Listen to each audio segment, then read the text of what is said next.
guys, welcome to another episode of My Sister's House TV. I know it's been a long time since I made a video, but today I wanted to do an update video about my journey since I've enlisted in the Air National Guard. The last video I made, I believe it was the process of going to MEPS. Now I have enlisted and I've been in the military for over a year now, and just wanted to give you some misconceptions that I've learned in the past year. So 5 misconceptions that you are going to love if you're joining the Air National Guard or thinking about joining the Air National Guard. 5 things that I've learned since I have joined the military. Okay, so number 1, clearly I've been in the military for over a year. I joined the Air National Guard, the Texas Air National Guard at Ellington Air Force Base in October of 2020. It is now December of 2021 and I'm still at home. I have not gone to basic training yet. I still have my career. I still work full time.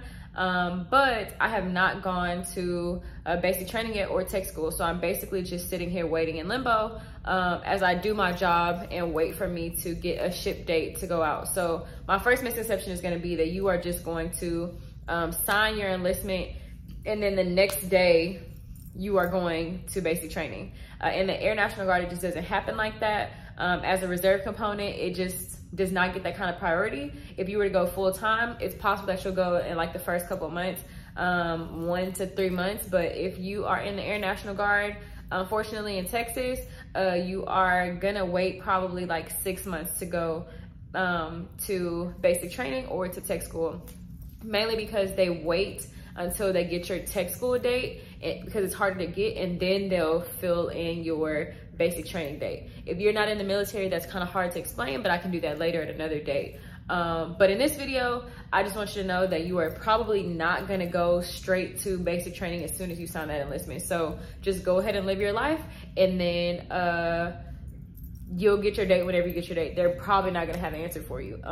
It's December. I just had drill this past weekend, and they told me maybe March. I'm number 5 on the list at this point. I've been waiting since October, and it just takes a long time, honestly. Like, you have to get your security clearance done in order for you to submit for your dates. So that took me about a month to get my security clearance for my job, and then after that you're just waiting right on the list of priority to see, like, depending on what your job is, depending on what base you're at, depending on when you submitted your school dates or submitted requests for your school dates, is how long it's gonna take you.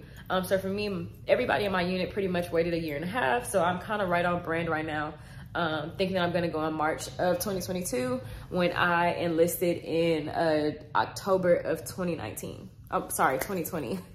So the second misconception I'm gonna tell you is that you are tied to your commitment or you're tied to your enlistment. If you decide that, hey, I've been waiting for a year, I want to get on with my life, I don't want to do this anymore, you can hop out of your enlistment whenever you want to prior to basic training. Okay, if you go to basic training and you start basic training, you're stuck there. You're stuck with that contract. It's 6 years. You're stuck in that until, I don't know, until they discharge you, until you retire, until your contract's up. But prior to that, like, I've been waiting for a year. If any time in this past year and 2 months that I have been waiting, I just say, you know what, I don't want to do this, I could. I'm not contractually obligated to be in the military anymore, just because I have not gone to basic training yet. You do get one chance when you get to basic, right when you get off the bus, to say, hey, you know what, I made a mistake, I don't want to do this, before you are actually obligated to fulfill that 6-year contract. So if you think that you want to do it and you want to try it, it's kind of a trial run in the Air National Guard. My recruiter probably would not want me to say that, but it's the truth. Right now, if I was like, you know what, if I got a promotion at my job or I got a great opportunity to move somewhere else, I could say, you know what, I'm gonna scrap this and move somewhere else, or take this job and I'm just gonna cut ties to the Air National Guard, and they would just discharge me. I would have to out process. I've seen other people do it, or if other people move, I've seen people move to other cities and they just out process from this base, and then they go to another base wherever they're at. Number 3 is that you are stuck in the job that you signed up to have. Now this one's a little weird, a little complicated. I'm a public affairs specialist. I absolutely love my job. So I have no plans on going to another job, but I will say that I enlisted in the Air National Guard, and I could have commissioned. It's a harder process, and I will do a video about enlisting versus commissioning in the Air National Guard. But for right now, I'm gonna stick to this topic. So I enlisted into public affairs. I have had several people on base in different units come to me and say, you know what, you could be doing this. You would be great in this unit. All you have to do is blah, blah, blah. So if you feel like you have been in, like say you enlist to the Air National Guard and you enlist to services and you're just like, I do not want to be in the kitchen, or you see somebody in public affairs, or you see somebody in service, in security forces, you can re-enlist in another job, or you can cross-train to another job. I would say that it probably makes more sense to just like basically start over, because like cross-training, it's just a lot. There's not a guarantee. But if you, there is a process for you to be able to switch what your job is prior to you actually going to basic training. So a lot of these things depend on if you've gone to basic training or not. If you've gone to basic training already and you've gone to tech school, you're gonna have to cross-train. But if you have not, there's a different process.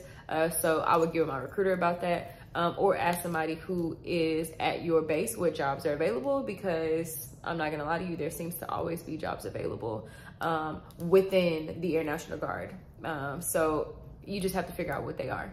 Okay, so if you're moving around, and like me, I'm public affairs, so I'm always going to different units, taking pictures, doing ceremonies and things like that. And so I see all the different jobs and I see all the different dynamics, and I'm like, that'd be cool. And I think about my future in the Air National Guard and what I could possibly want to do. And if you want to make that move early or before you go to basic training, you can do that as well. The fourth misconception I'm going to tell you guys is that the Air National Guard is like going to basic training all the time. People are yelling at you, people are screaming at you, telling you what to do. You have to work out all the time or do push-ups or sit-ups or whatever it is that you think that you have to do. Being in the Air National Guard is nothing like the movie Major Payne. It is not, okay? I will say that from my experience, I have had a great experience in the Air National Guard thus far. One of my really close friends is in the Army National Guard, and in her mind, she said, yeah, you're experiencing that because you haven't gone to basic training yet, but it's just a totally different culture altogether. I will say that it's just a friendly culture. This past weekend, we had our holiday party, and everybody's just really nice to each other. Like, everybody's very helpful to each other. And mostly it's like people who come from like Air Force full-time or Air Force active duty and then come over to the Air National Guard side. Sometimes you'll see some people from like different branches who come to the Army. who come to the Air National Guard, who will kind of be a little like snarky, but it's more so because that's just the culture that they were raised in, and they're getting used to the Air Guard or the Air Force culture. It's just a very loving, nurturing culture, and they really care about their people. You can see that in the way that they treat you, in their initiatives, and it's honestly family first. Like on our base, that is one of our pillars. It's family first, and I feel like they are a part of my family, and I feel very comfortable talking to them and expressing myself. Of course, without overstepping, but also just, it feels like a family more than work, if that makes sense. But that also could just be the fact that I'm a public affairs specialist and that I'm not like some other unit. Other units might not be like that, but from my experience, what I see on the outside looking in, whenever I go and do work in their units, they seem very family oriented as well, and they seem very close knit. I will second that and do a part B to the culture and say that a lot of people talk about like, oh yeah, I could never let anybody tell me what to do. I can never let anybody scream at me. I can never let anybody dictate when I wake up and when I go to sleep and what I eat and blah, blah. First of all, nobody tells me when to eat or how to eat or whatever. Like, it's just not really a thing. Not in the way that people think, right? Like, when you go to basic training is 8.5 weeks. Right now it's 8.5 weeks. And you go to basic training, and that's the time when they're like, okay, you got to wake up at this time. You got to go to work at this time. You got to do this at this time. You got to eat at this time. That's the only time really when you are, except for, of course, if you like get deployed or something like that. But that's the only time that you are really just like being told what to do, when to do it. in the military, right? Like in the sense that people think. I will say that like, it's no different than in the civilian world when you work a corporate job and you have a manager and an assistant manager and you have a general manager and you have all these people who are above you and they send down initiatives and you have things that you have to do. It's no different. Depending on your rank, you have people above you and you have to listen to them, right? Like the only difference is that like if you step out of line, like the consequences are worse, but there's no actual like verbal conversation that's just like different than you would have with any other type of manager. There is decorum in the Air National Guard, and there's just certain things that you can't say or certain things that you can't do outside of basic training. Basic training is different, but even basic training has its ways, right? Like they can't really talk to you crazy the way that people think. I'm not gonna say that they don't talk to you crazy, but I mean, it's basic training. So what do you expect, right? So my final misconception is that joining the Air National Guard or any branch of the military in general is just based off of being violent all the time. And you are learning how to kill people and all you do is just fight and you carry a gun. I don't carry a gun in my job. Most people that I know that work on base do not carry guns. Security forces carries a gun. I can't really think of anything off the top of my head who like carries a gun, but the security forces is military police. In the Air National Guard, I don't really know a lot of other units that carry guns around or who is responsible for any kind of violence outside of them. But again, they're like the police of our base. Yeah, like it's just not violent in nature. I'm a photographer, right? Like I'm a photographer. I do take pictures. I do videography.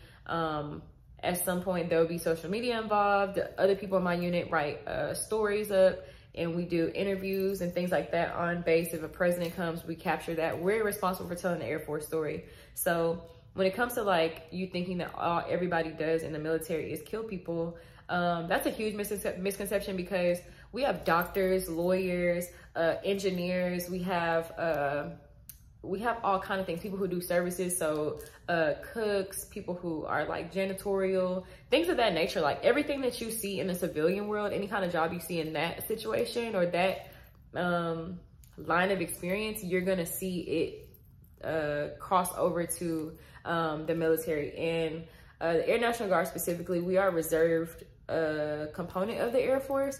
So we, for the most part, kind of like handle a lot of the day-to-day in the administration, at least on my end. And I might be wrong, right? Like I've only been in for 1.5 years. There's people who have been in the military for 30 years, right? And they might have a totally different view than mine, but I'm a baby in the military and I have no prior experience prior to this year and some change that I've been in. But thus far, this is what I've experienced. And I will give you a bonus one because this is something that people are confused about all the time because they don't understand the idea of active duty military and a reserve component. So just in almost every branch, but I'm just going to use the Air Force because that's what I'm in. You have active duty Air Force, you have Air Force Reserve, and then you have Air National Guard. So I am in the Air National Guard. I think that you guys can already conceptualize what what active duty Air Force is. So the difference is that in active duty, you work full time, right? Whatever that full-time obligation is for typically 4 years minimum, you are in the Air Force. Okay. So you go to work. Like I would go to work if I was a salesperson or a sales manager, and I go to work every day from 8 to 5 o'clock.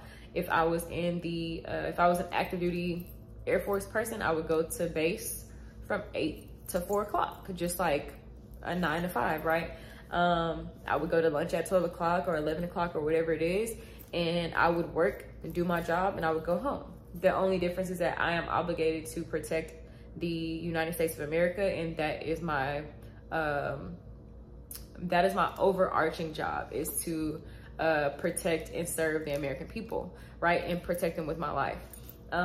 In the Air National Guard, I still am responsible for protecting the American people with my life, but I am not full-time. I'm going to work 1 weekend out of the month and 2 weeks in the summertime in order to fulfill my obligation. And then the contract is 6 years. versus 4 years because I'm not there every day, right? But then also the difference is that you have your federal or your like national duties, and then you also have state duties. So when you're in the Air National Guard, you are working for your state, okay, until you get federal orders. So like until you are like while you are like going to drill, you're getting paid by the national government, I believe. I think that's right. But then you can get state orders or you can get federal orders where you go to like if I were to go to Afghanistan, that is a national or like federal obligation, right? But if I were to go, I live in Texas, if I were to go to the border of Texas to protect the border, that is a state thing. That is something that my governor is asking me to do versus my president asking me to do. So you get paid different for that. But if you are working in the Air Force full time, that is national or federal business, right? So that is President Biden all day, or whatever president it is, that is his obligation. You are working for him. That is your overarching boss. He's my boss too, right? But like for the most part, I'm working for the governor. That's my job, to protect Texas. When you're in the Texas National Guard. If you're in the Air Force Reserves, I believe there is no state component. I believe it's just a reserve component of the Air Force. Now, somebody can come in the comments and tell me that I'm wrong. Again, I'm only a year in this, but thus far, that's my perspective and that's my experience. So if I'm wrong, tell me something, because I love learning. But I did want to come to you guys and explain to you why I have not gone to basic training yet. I will be doing some videos about a day in the life as a public affairs specialist, what that's like, what my job is, and then also some things that you might need for basic training and how to prepare for basic training. So I have a lot of videos that are coming up. Sorry for being gone so long. If you love this video, please make sure that you subscribe, that you turn on that bell notification, and that you also follow me in the links below. So if you need anything, leave a comment. If you love watching my channel, please subscribe. And if you want to see more of me, follow me on Instagram. Bye.